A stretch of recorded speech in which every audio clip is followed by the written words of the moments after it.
Hello everyone, I'm Bruce Sowney. Wherever you go in eastern Iowa, southwest Wisconsin, or northwest Illinois, you will meet some special people and visit some wonderful communities. And each summer, TV9 chooses several of these communities to honor as our town. We show you how these towns came to be, what makes each one of them unique, and why people have decided to make them their homes. During the next hour, we'll be taking you to Galena, Illinois, the city that was the home of Civil War General and U.S. President Ulysses S. Grant. We'll also head to the area that's known as the Ports of Discovery, the towns of Marquette and McGregor, Iowa, along with Prairie du Chien, Wisconsin. We'll show you what ties these three communities together. Then we'll bring you back south a bit, down to Anamosa, and you will learn why it's known as a small town USA. And finally, we'll take you to Fairfield, and you'll get a taste of the international flavor that makes this community so special. We begin tonight's Our Town Salute in Galena. This community sits in Joe Daviess County in northwest Illinois. The homes, businesses, and other buildings in Galena all reflect a long and colorful history, one that includes Ulysses S. Grant. And TV9's Ryan Girding says Galena's history had a very heavy beginning. When French settlers emerged from these trees for the first time in the late 1700s, they found Black Hawk Indians and they found lots of lead. They had no idea whether it was of value or not. So when the French came, they traded them furs and gemstones and things for the lead. Settlers quickly set up lead mines all over the Galena territory. They came from across the country and across the world. The miners braved damp, cramped conditions for hours on end in order to get the lead out. In just a few years, the lead mines in and around Galena made it the lead mining capital of the United States. In fact, at one point, more than 80% of the lead mined in this country came from this area. And that's because almost everywhere miners dug or picked, they found lead. Galena produced most of the lead for the bullets in the Civil War. Galena's other Civil War connection is Ulysses S. Grant, the general for the North. He lived in Galena before and after the war and during his successful presidential bid. Because Galena had so much lead, miners had to find a way to get it out of the rest of the country. They used the Hewlett branch of the Mississippi River. It looks quiet and small now, but in the 1800s, it wouldn't be strange to see 30 boats at one time loading up in Galena. Steamboat men used to say that they could hear the gambling and the cussing and the shooting before they turned the bend down here a few miles on the river. They could hear the night and day. But in the 1870s, lead mining fizzled and Galena quieted down for almost 100 years. The boats went away and the buildings became empty. No promotion or nobody tried to start anything new. But in the 1970s, people rediscovered Galena. With its pristine buildings and beautiful scenery, it quickly became a low-cost getaway for thousands. If people from the 1800s, let's say from the 1850s or 60s or 70s, were to come back to Galena, they could walk around this town and find themselves at home. People say Galena is the town that time forgot. Because of its people and its history, it won't be forgotten again. In our town, Galena, Ryan Girding, KCRG TV9 News. Galena's appreciation for its history is as strong today as it's ever been. And if you ever visit Galena, a highlight of your time there will be a historical tour of the city. Part of that tour, of course, would include the home of Galena's most famous citizen, Ulysses S. Grant. The Civil War hero and former president lived in Galena for several years during the late 1800s. TV9's Lori Johnson gives you a look at the house the general called home. The home was built in 1860. It was given to Grant in 1865 when he returned from the Civil War. Ulysses Grant's family gave this home to the city of Galena in 1904. It's a memorial to the family. Thousands of tourists like the Clavin family get a glimpse into the American hero's private life each year. I like the whole thing. I like looking at the bedrooms and the tub, the brass or the old tub here, and just everything. Just the pictures, looking at the old pictures. Don Clavin visited the home when he was a young boy. He enjoyed it so much he decided to bring his young son Chad on the tour. Chad studied the Civil War in school. He likes this vintage home. What the stuff look like, I mean, it's different from what my house looks like, you know, the dishes and It's interesting. A group of 13 Republicans bought this house for Grant and his family in 1865. The house and all of its furnishings cost $2,500. An incredible deal nowadays. About 90% of the furniture pieces are the original items. Mrs. Grant and Nellie were both accomplished pianists, and they would oftentimes play the piano rather than today's watching TV or playing Nintendo. That was their form of entertainment back 130 years ago. Grant, his wife, and his 4 children lived in this home for 3 years until he was elected president in 1868. The family would visit the home often while they lived in Washington. His favorite green chair remains part of the decor, and this is the library, Grant's favorite room. The Civil War hero entertained guests here. Mrs. Grant's Bible and a cannonball from the Civil War are still intact. There was more to Grant than the patriotic hero you read about in history books. When he took over the command in 1861 locally here, joining the Civil War, he had a lot of misfortune in his life, so anybody can make it, and that's still possible today. 5 bedrooms make up the 10-room home. This was Grant's bedroom. And this is Elaine Clavin's favorite room. The kitchen. Although I don't really like the kitchen, but I like to look at the old utensils and everything they used. Site manager Terry Miller says visitors walk away with more than a fun history lesson. I think they get that sense here that how proud the people of Galena were when they gave him the house in 1865 on his return, for it just their thanks to saying thanks for saving the Union. In our town, Galena, Lori Johnson, KCRG, TV9 News. Now, you can visit Grant's home 7 days a week from 9 until 5, and instead of an admission fee, there is a suggested donation of $2.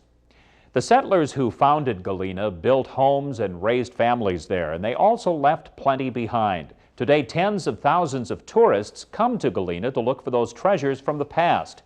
TV9's Gerald Resnick says they find them in Galena's many antique stores.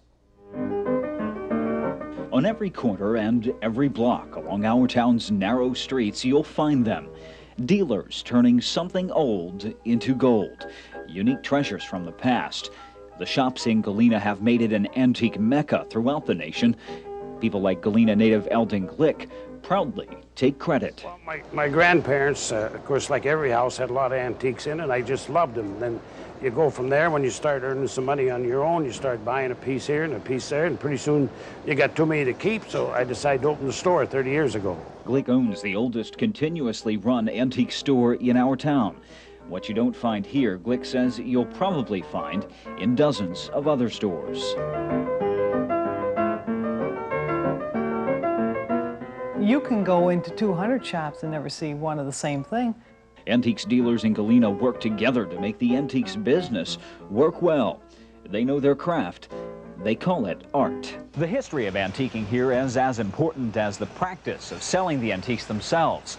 Some of the first shops opened here 90 years ago. As the town looked for prosperity and to preserve itself, it also wanted to share some of itself with others.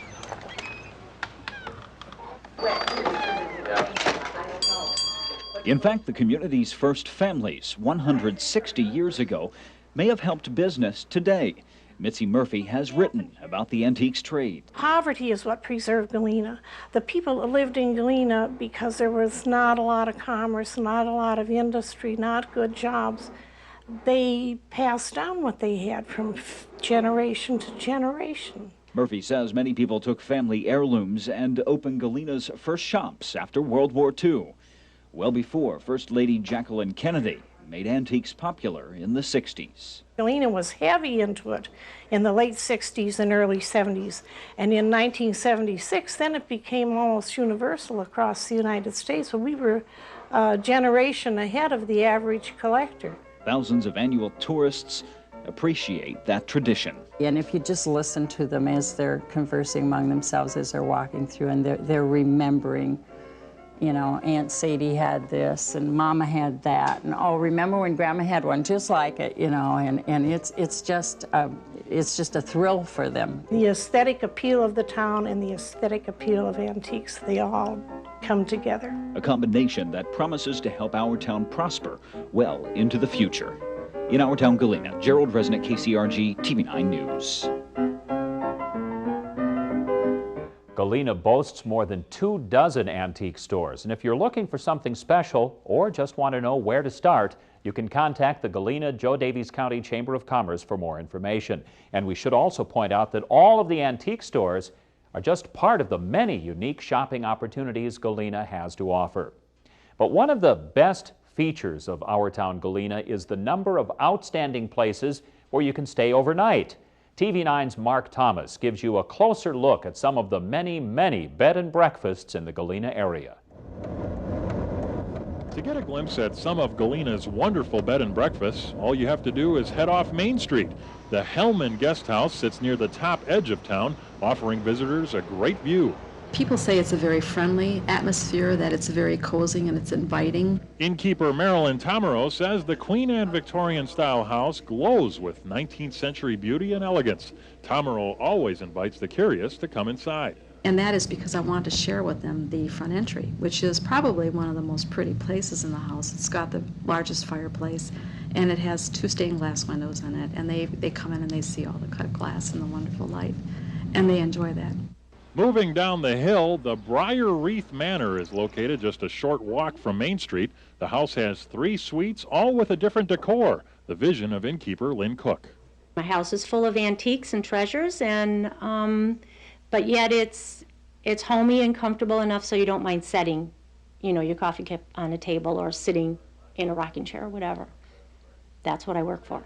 Galena really offers a wide array of bed and breakfasts like the Bel Air Mansion here on the outskirts of town. Innkeeper Lorraine Sveck says the federal-style home with its 5 ornate guest rooms offers visitors an old-fashioned experience. We want them to feel like they're coming to visit their relatives, really. And in fact, the young people that come and stay with us, I'll tell them sometimes you can call me Aunt Lorraine while you're here. The Bel Air Mansion has welcomed guests from as far away as Sweden.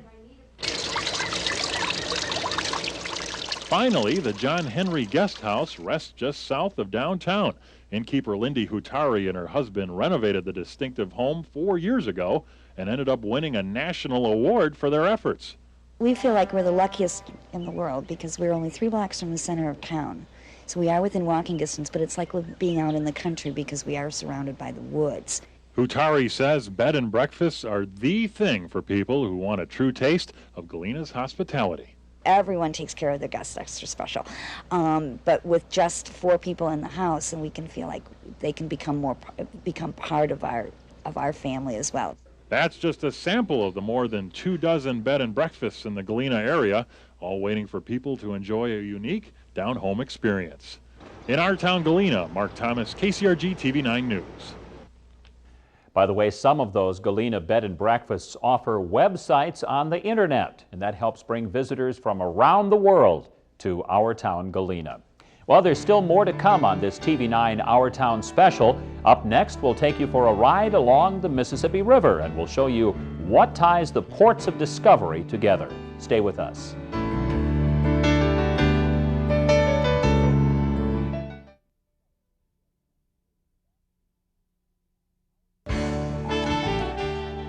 Welcome back to tonight's TV9 Our Town special. I'm Bruce Downey. During this next segment, we will actually feature 3 communities as our town. They are Marquette and McGregor, Iowa, and Prairie du Chien, Wisconsin, 3 Mississippi River communities that work together as the ports of discovery.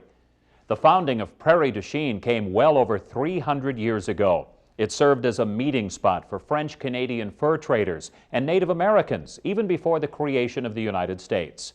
Marquette and McGregor grew up later, tracing their roots to America's push westward in the middle 1800s. But TV9's Dave Franzman says that phrase, "a river runs through it," truly describes the one thing that ties all 3 of our towns together. This historic painting freezes a moment of discovery for our towns. The year is 1673. French explorers Father Jacques Marquette and Louis Joliet have paddled and carried their canoe 120 miles down the Wisconsin River. This is their reward. They become the first white men to discover where the waters of the Wisconsin River meet the Mississippi River. Is that one of the moments of history when you have that aha kind of sensation? Oh, it had to be. It just absolutely had to be. You know, to think that they're on this long river that connects to the Gulf, and making things all come together. It had to be a really exhilarating experience. Butch Davis calls himself a river historian and sells boat tours sprinkled with tales of life along the Mississippi. Some sites are strictly modern, like gambling boats, but in the backwaters and sloughs, he'll show you scenes little changed from the time of Joliet and Marquette. Based on their discovery, France ruled this part of the upper Mississippi Valley for nearly 100 years, before giving way to the British and later the Yankees. And really the French presence, though later sort of diminished by first British and then American, it's still here. Even those who bear this wonderful French heritage sometimes don't realize how French they really are. Prairie du Chien started as a meeting place for French fur trappers and Indians. The name in French means Prairie of the Dog. Forts built to defend the area eventually led to a battle between British and American forces. The modern town hardly resembles a French village, yet many streets and families bear French names. Architects continue to find historic relics from French traders who lived in the original settlement area. Oh, you did? Well, look at there. The Mississippi River may unite the modern our towns as ports of discovery, but it was originally a boundary. Until the early 1800s, the Iowa side was Indian country, off limits except to those who got a license. But in 1837, Alexander McGregor set up a ferry to bring people and supplies across the river. He hired a surveyor to plot out the town. Marquette, originally called North McGregor, developed as a supply point for the first railroad passing through the valley. Well, you can talk about the differences or the similarities of all three our towns, but one thing that certainly binds them all together is scenic beauty. In fact, this is probably the most photographed spot in all of Iowa at Pikes Peak State Park. It's even on the cover of the state's maps this year. And it's one more thing that binds all three our towns together. And a lot of people from the big cities come, they've purchased homes here to get away from the hustle and bustle. You know, because it is a quiet, you know, more slow pace. At one time, though, McGregor wasn't such a quiet spot. In the 1860s and 70s, it was one of the gateways to the West, with a population then of 5,500 people, several times the current number. It was also the original home of the Ringling Brothers of circus fame. But these days, most people know McGregor, Marquette, and Prairie du Chien as a good place to stop, relax, and watch Old Man River. Dave Fransman, KCRG, TV9 News. Now, people in all three our towns say a bit of rivalry did develop over the years. Clashes occurred over who would get the railroad depot or where the bridges would cross the Mississippi. But these days, the three towns cooperate and share a common interest in the river, the area's natural beauty, and the tourists who come to visit. Well, in fact, today, Prairie du Chien, McGregor, and Marquette are all involved in a unique partnership. TV9's Mark Thomas looks at why the area carries the name the Ports of Discovery. The towns of McGregor, Marquette, and Prairie du Chien have found a clever way to promote the area's diversity through the phrase Ports of Discovery. People come here and they don't care if they're in Iowa, Wisconsin. They're just here to have fun in this area, and that's why we call it the Ports of Discovery. And we have something to learn and something to discover in every port that you stop at. You know, Jesse James used to ride his horses and his gangs over in McGregor. Did you know that? Jesse James, no less. I mean, we've got history now, you know. After years of going it alone, Prairie du Chien, Marquette, and McGregor decided to bridge the gap and discovered it's better to work together. Ports of Discovery is not only the area's slogan, but also the name for its tourism committee. We have representative from all sectors from both sides of the river, and I think they're both interested in making this a tourist destination, whether it be 1 day, 2 days, 3 days, or a week. We try to accommodate all tourists that want to come here. The Ports of Discovery Committee members realize it's a challenge for the towns to stick together. There is a boundary. There's a state boundary. It's Iowa against Wisconsin. We don't like to hear that. You know, I had a lady stop one day in my office and she says, I find this so fascinating that not only 3 towns can work together, but my God, 2 states. Did you ever think about that? I said, yeah, we think about it all the time. It's pretty great. We are, by far, in this area, I would say within a 200-mile radius, a perfect weekend getaway. If you want to come and spend a Friday, Saturday, and maybe even an extended weekend, a Sunday evening, we have the motels, we have the restaurants, and we have the attractions to really make a family, short vacation pleasant. From the breathtaking view at Pikes Peak State Park near McGregor, to the Miss Marquette Riverboat Casino in Marquette, to the historic Villa Louis in Prairie du Chien, the ports of discovery truly offer something for everyone. Mark Thomas, KCRG TV 9 News. The Ports of Discovery Committee promotes the area by traveling to cities within a 200-mile radius. It also advertises in major cities like Chicago, Minneapolis, and Milwaukee. Well, as you've seen, the Mississippi River has helped our towns grow since the first European explorers settled the area in the 17th century. The river provides natural resources, food, and recreation. But instead of exploiting the river's resources, TV 9's Gerald Resnick tells how the people in our towns are trying to teach everyone how to preserve for the future.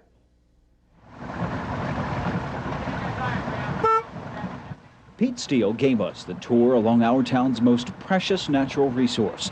Steele grew up along the Mississippi River. He raised his family in our town, Prairie du Chien. After retirement, he moved away for warmer winters, but Steele couldn't stay away for long. If you're gone away from it for 3 or 4 months and you come back, you just realize that of all the places in the United States you go, this has got to be one of the best, just for scenery. Steele took his love for the Mississippi and turned it into a business, showing visitors the main channel and wooded backwater areas. This is actually considered the driftless area, that the glaciers did not come down through here. I've heard people, old historians, talk about this area, and as you can see, we're surrounded by bluffs on both sides. What we're in is a great big ditch. That ditch provided the first residents, the Native Americans, and the Europeans who followed with everything they needed. You'll still find signs of the early days all around. A fort French, British, and American soldiers used to keep watch. Riverboats like this one ferried thousands of people to their destinations. A river tour near our town not only gives you a sense of history, where we came from, it gives you much more. And before the French fur traders, before the Native Americans, you can look back in time through a landscape untouched and pristine. Our town's short section of the Big Muddy holds plenty of wildlife. More than 270 species of bird call our town home. Pete Steele proudly points them out. Bald eagles, lots of blue herons, egrets. Those are some of our largest birds and the most common ones in this particular area. A number of the birds that are flying around us right now that seem to be so friendly and come so close to the boat are the swallows. Very common on the river. They raise their young in cavities of dead trees all along the river. There's also a lot of animals. Deer, fox, beaver, otter, a lot of muskrat. We've had three otter so far this spring. One of them almost came right up to the boat. And it's exciting to see them too, and a lot of fun. Steele enjoys sharing that fun with others. A lesson in history, a look at nature, respect for the environment. If I wasn't out here doing this, I'd be out here doing this. I mean, that's a fact. This is where I want to spend my time, and this is where I spend it. In our town, Gerald Resnick, KCRG, TV 9 News.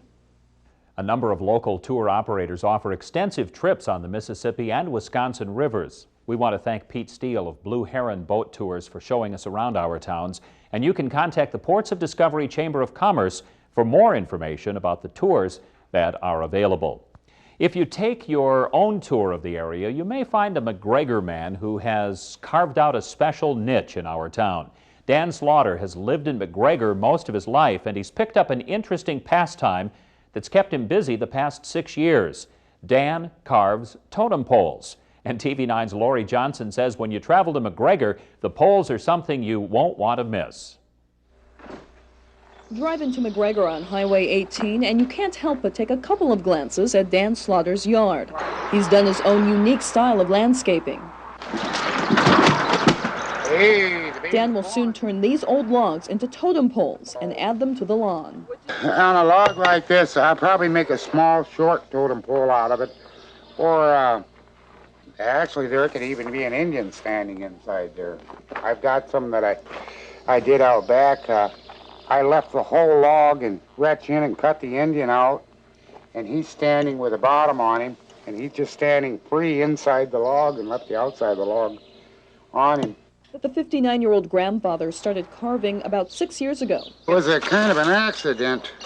The way I got started, was working on a chainsaw and decided to try it out, and that's how it started. And I just closed up my body shop and never quit.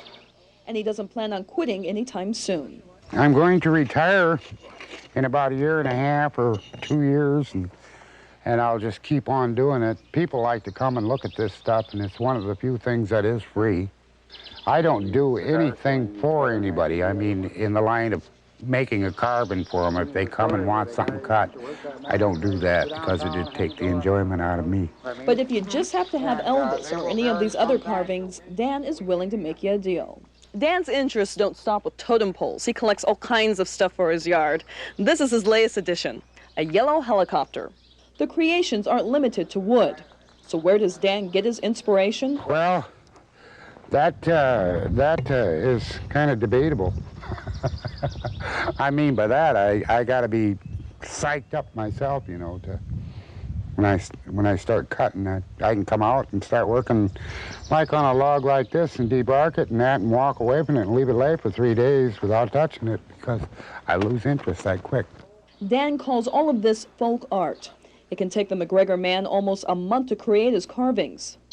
Do a lot of people, since you live on this road here, do a lot of people just drive by, stop and see what's going on? You bet. You bet. I get a lot of people, they want to know if they can come and look. I said, sure, you bet.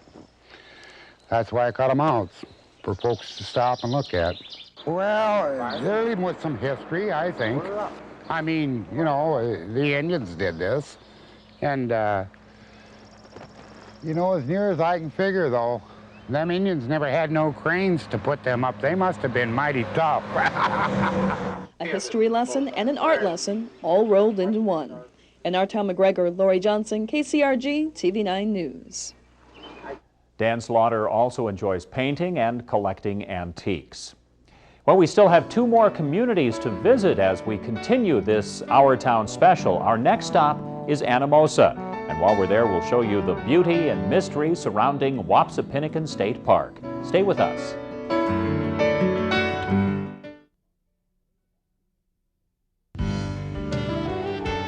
Welcome back. The next community we're honoring as Our Town is Anamosa. This town of about 5,000 people lies in the heart of eastern Iowa's Grant Wood country. And like many Iowa communities, the town developed as settlers moved westward during the mid-1800s.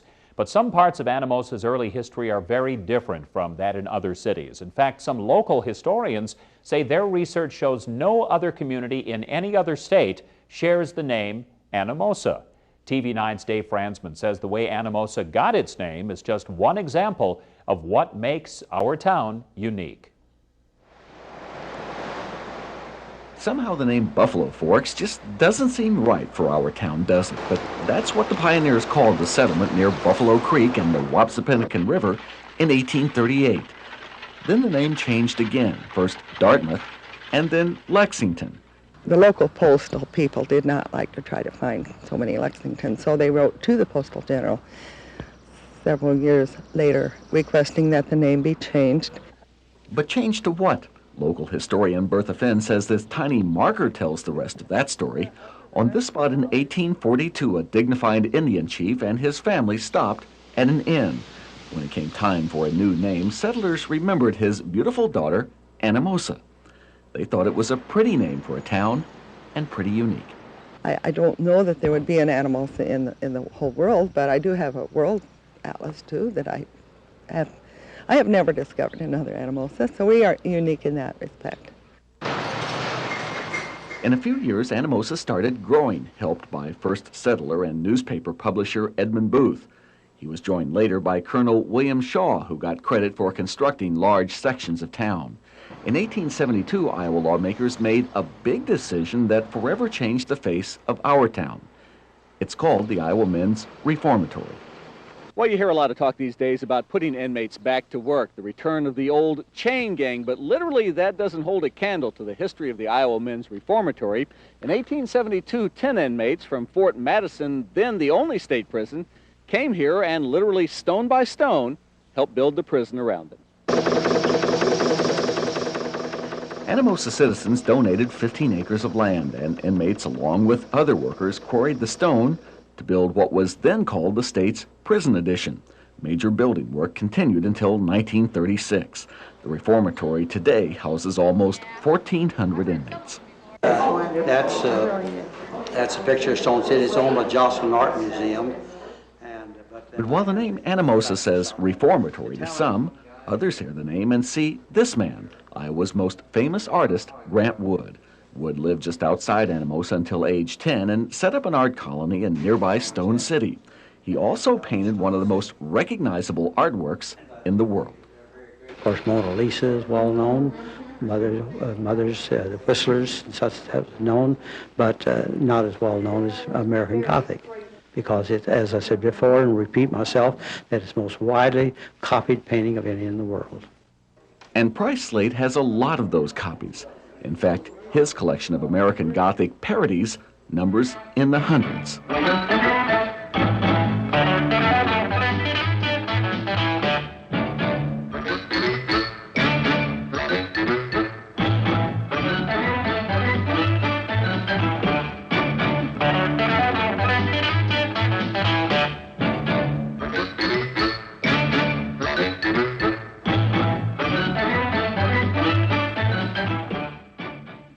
For many, Wood remains a favorite son, someone who called Anamosa home. Dave Ransman, KCRG, TV9 News. The original heart of Anamosa was much closer to the Wapsipinicon River in the mid-1800s, but townspeople eventually located nearly all of the business district up on higher ground for a very common reason. They were simply tired of fighting floods. Well, families in our town Anamosa took an interest in nature and the environment long before it was fashionable to do so. Those families created what eventually would become Wapsipinicon State Park. Today, it's an important part of the community, offering dozens of different activities. And TV9's Gerald Resnick shows you this park that's filled with its own history and even a little mystery. 200,000 visitors each year find our town's best-kept secret, the Wapsipinicon State Park. We did, and who better to show us the park than this man, Ranger Mike Brewer, who has lived here for 27 of his 59 years. When you think of a park, you think of, well, trees, you think of limestone bluffs. That's pretty much what we have here, just what God created and what God left here for us. The Wapsipinicon River lies at the center of it all, but Ranger Brewer says there's much more beyond the water if you use your senses.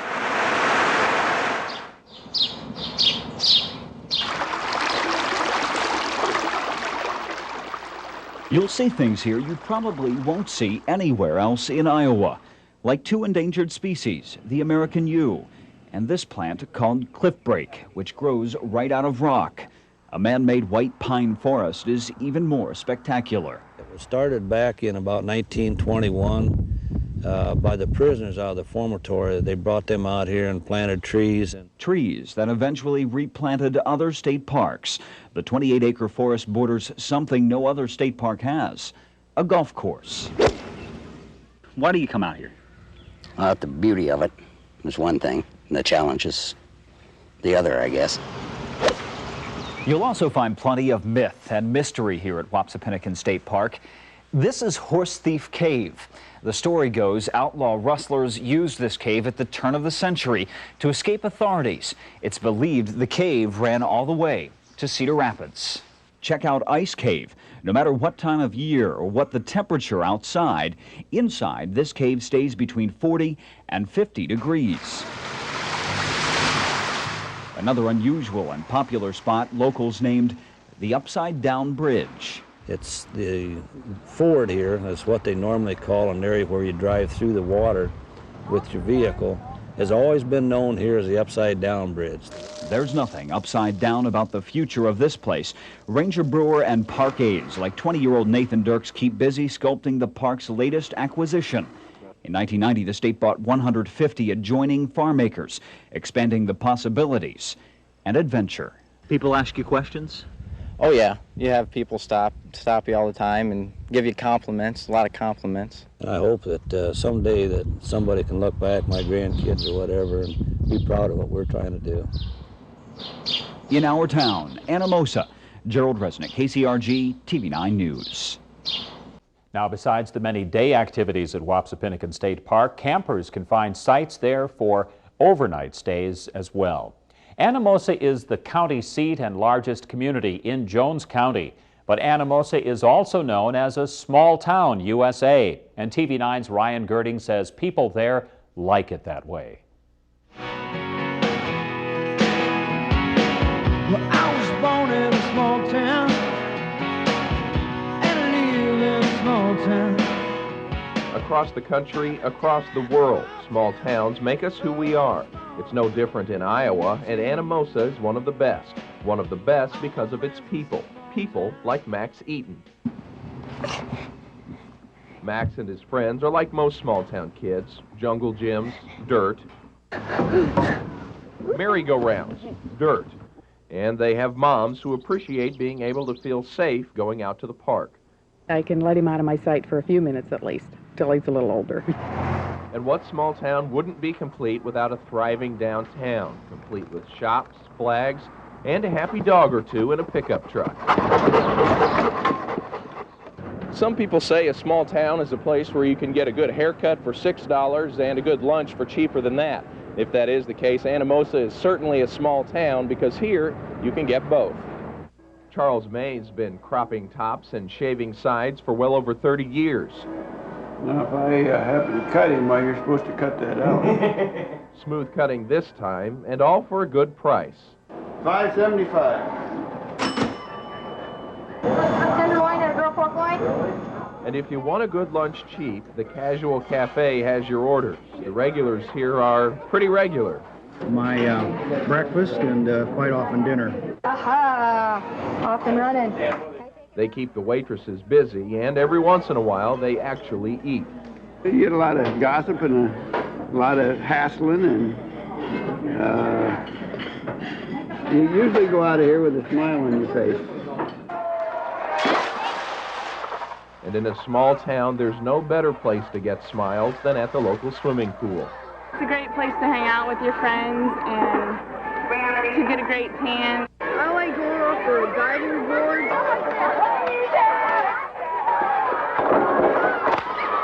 And the water slide. But it's not the pools and the parks that make small town living what it is. It's the people in these places that make our town Anamosa one of the best. In our town, Ryan Girding, KCRG, TV9 News.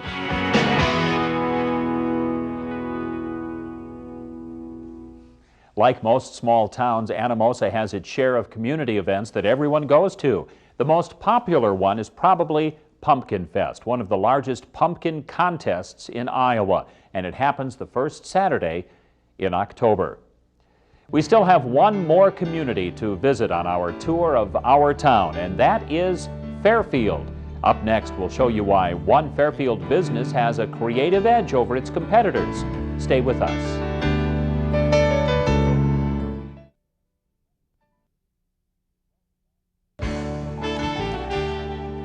Welcome back to this TV9 Our Town special. I'm Bruce Downey. The final city we're honoring as Our Town this year lies in the southern part of the TV9 viewing area. About 10,000 people call Fairfield their home. Of course, that's Fairfield, Iowa. If you flip through a road atlas, you'll probably find quite a few other Fairfields across the country. But you may not find a more balanced Fairfield anywhere than the one here in Iowa. Townspeople say the balance label refers to the near equal mix of agriculture, industry, and education that drives our town Fairfield's economy. TV9's Dave Franzman says the history of Fairfield includes a lot of firsts in the state of Iowa. You don't have to squint at an old photo to imagine pioneer days in Fairfield. In fact, an original log cabin sits quietly in a city park. Nancy Bonifield lived here and gave the town its name in 1839, remarking that the colorful prairie surrounding her home was certainly a fair field. Within a few years, Fairfield became an important gateway to newly opened Indian lands in Iowa. But something else took root in this soil, something that made residents, even today, innovators always willing to try something new. Library Director Jim Rubis says he's particularly proud Fairfield started the first public library in Iowa in 1853. there were really some people back then that had the type of thing that Fairfield prides itself in now, entrepreneurial spirit, quest for knowledge. The list of firsts goes on. Fairfield had the first in the nation public electric utility and one of the first electric street lighting systems. This huge tower illuminated the downtown square and produced a glow seen 25 miles away in the 1880s. This marker notes the site of the first Iowa State Fair in Fairfield. The first Carnegie Library building west of the Mississippi River was in Fairfield. And even Cow Pasture Pool claims a first. This was the first golf course west of the Mississippi. At first glance, the town square here in Fairfield probably looks like a town square anywhere in Iowa, but there are a few differences. For instance, how many towns in Iowa, population 10,000, can boast a Thai restaurant on one corner, or an Indian restaurant just a half a block away. And that's just some of what makes up the unique international flavor of our town, Fairfield. And that international flavor comes from Maharishi International, now renamed Maharishi University of Management. In the early 1970s, followers of Maharishi Mahesh Yogi came to Iowa looking for a scholastic home. They found the abandoned campus of the old Parsons College, a liberal arts school that failed after almost 100 years. Nowhere in the United States or the world was a campus vacant that had, 1.2 million square feet, 72 buildings, scientific laboratories, and it looked as if somebody had walked out the day before. Every pencil was on the desk, plates were there. The Maharishi School certainly qualifies as the most significant change in Fairfield in the last 25 years. The unusual philosophies taught also makes for perhaps Iowa's most unusual town and gown relationship. Many entrepreneurs and practitioners of transcendental meditation, drawn by the school, stayed and set up businesses that have grown and prospered. A lot of big businesses that actually do no business in Fairfield, but they office in Fairfield, and people live here because of that. That would be mounted on a metal pipe. Unusual and innovation. Those words could describe Fairfield residents 100 years ago as well as today. People like Fairfield manufacturer William Loudon, who invented this, an overhead hay moving system for farmers. It's the forerunner of something you might know today as the monorail. Dave Fransman, KCRG, TV9 News. The Civil War period proved to be some of the most trying years for the town of Fairfield. The town was a stop on the Underground Railway for escaped slaves, and 1 out of every 9 men, 1,600 in all, fought during the Civil War. Well, one business in our town, Fairfield, is a world leader in a booming industry. The multi-million-dollar Creative Edge Corporation specializes in water jet technology. Well, what exactly is a water jet? TV9's Mark Thomas explains. This is a water jet, the key to success for Fairfield's Creative Edge Corporation. The development of the water jet started back in 1989 with the company's president, Jim Bellylove. At the time, we didn't know what it was good for, and most of the world didn't know what it was good for. And it has slowly revealed itself to us what the applications are. Bellylove has discovered nearly anything is possible with a water jet. Travelers may have run across some of the work done by Creative Edge, from Mickey Mouse and murals at Disney World to this marble and granite globe at the Denver International Airport. It's just incredible to see the wide array of products that Creative Edge makes, from airline parts to hip joints and even little signs you'd find at your neighborhood pool. The water pressure produced by a water jet is more than 1,000 times greater than the average water faucet. The needle of water travels around twice the speed of sound, powerful enough to cut through titanium. The water jet is also helping to revive an old art form with the help of creative director and partner Harry Alto. It's kind of a technology that kind of makes the kind of thing that was done in the Renaissance, where they hand cut all these things with fine little saws and they use little files and things like this. Now you can do it with a machine, and you can do it fast and efficiently. For every product, Alto heads the beginning of a high-tech assembly line. I draw it, I draw a line drawing of this, and then I put numbers in every shape. And then I give this drawing to the programmer. That's when the Creative Edge computer team takes over, transferring the layout from paper to computer disk. So what we have to do is cut Each one of these squares that has a number in it has got a cut path through it, and we have to cut the tile in that fashion. A computer guides the water jet with precision, and afterwards it's time to clean up the rough edges.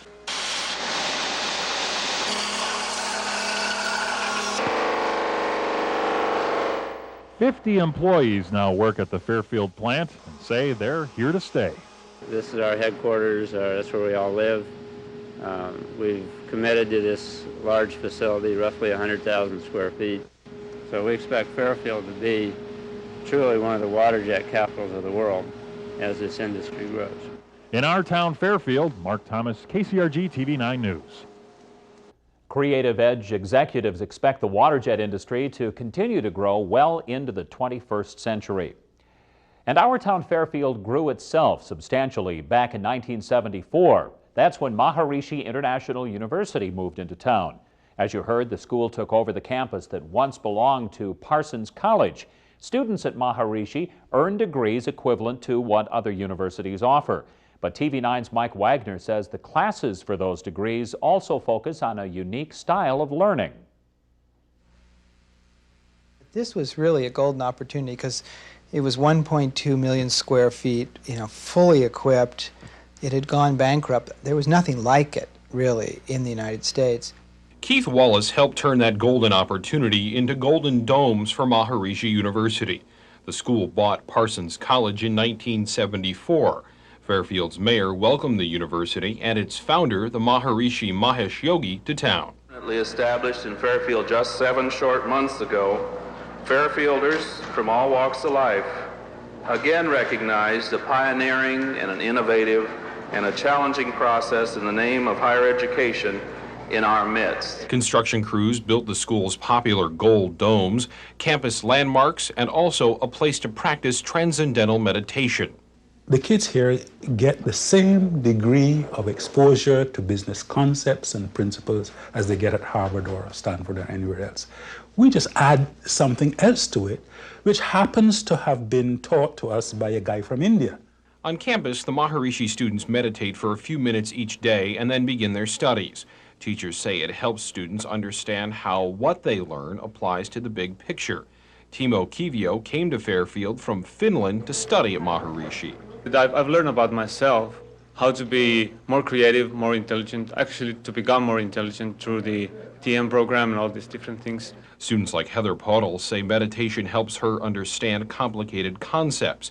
Podel spent the summer with an environmental group. In the fall, she'll begin her graduate degree in soil ecology. It's going to take a lot of really distilling complex issues down to the key points of what is really controlling this issue. And it all has to do with the clarity of your mind and the clarity of your thinking and all those things that this school really focuses on. While the school has focused on building a better student body mentally and physically, it wants to expand numerically. School officials plan to spread the message of meditation and education around the country and around the world. Mike Wagner, KCRG TV 9 News. By the way, 1 year of tuition at Maharishi cost nearly $14,000. The university says 90% of its students receive some kind of financial aid. We'll be right back with a final look at our towns. Well, it's been a wonderful summer, but that's going to do it for our special Our Town Summer Tour around eastern Iowa, northwest Illinois, and southwest Wisconsin. We hope you've enjoyed meeting the people and seeing the places that make each of our towns so special. I'm Bruce Owney. Thanks for joining us.